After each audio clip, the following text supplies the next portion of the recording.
as interim president.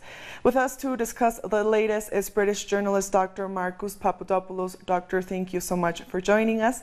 At the recent UN Security Council meeting on Venezuela, the U.S. representative accused Venezuela of being a satellite state of Russia. What do you make of those comments?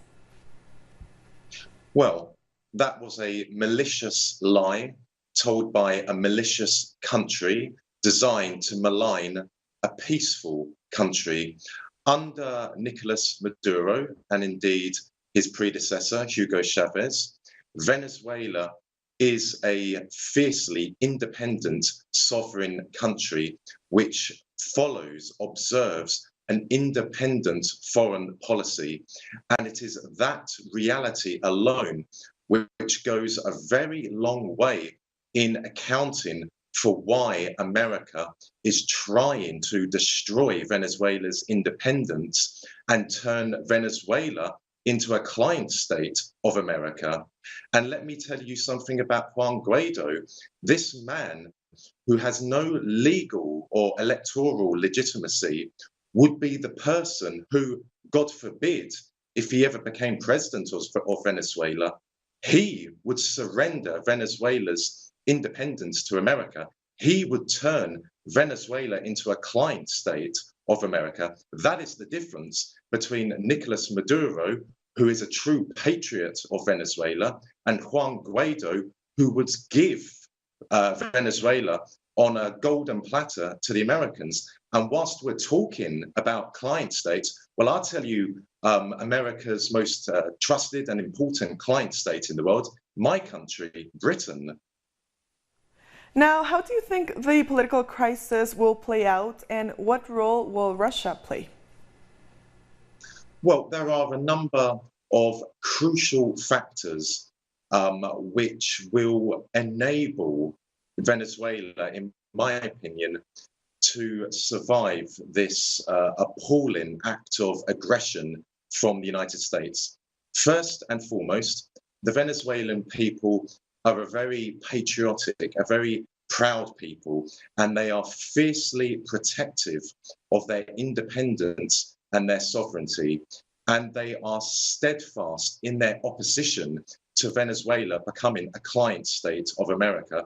So that is absolutely crucial. The Venezuelan people are on board. They do not want Venezuela to be surrendered to the clutches of Messrs.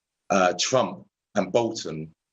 Secondly, the Venezuelan armed forces are very large, are very well equipped, are very powerful, very well led military. Therefore, if the Americans do embark on what would be an illegal military campaign against Venezuela, then the Venezuelan military will put up stiff resistance. So that is another important factor in Venezuela's favor. Also, Russia and Venezuela have a very close relationship politically, economically, and militarily, which is in accordance with the United Nations Charter and international law in general. And Russia will provide political support, as it is doing at the moment at the United Nations. Should America, for example, try to pass a resolution at the United Nations Security Council regarding Venezuela, then Russia will veto it. Russia will economically assist Venezuela, and that is important. And also as well, providing Venezuela is still able to produce and sell oil and gas, then the Venezuelan economy more or less will be insulated from this terrible attack from America. One last question for you, Doctor. Would you compare this process of attempting to oust a democratically elected leader to any other instances we've seen recently, for example, in Syria, Iraq, or Libya? Yes, absolutely. The parallels are striking. What does Syria, for example, and Iran, for example, and Venezuela, for example, have in common? Well, they are independent, sovereign countries who pursue independent foreign policies, who will not surrender their independence to the Americans, who will not bow down to the diktats from Washington. And therein lies the reason why the Americans tried to overthrow the Syrian government and they failed. And therein lies the reason why the Americans are targeting not just Venezuela, but Iran.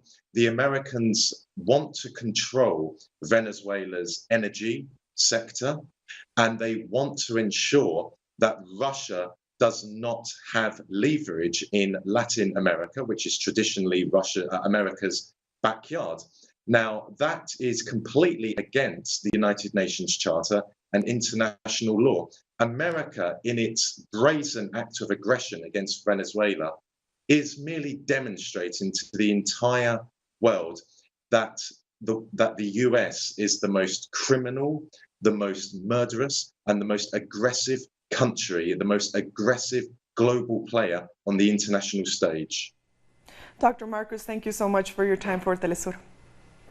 We have been speaking with British journalist Dr. Marcus Papadopoulos on the situation in Venezuela. Let's take a short break now. We'll be back.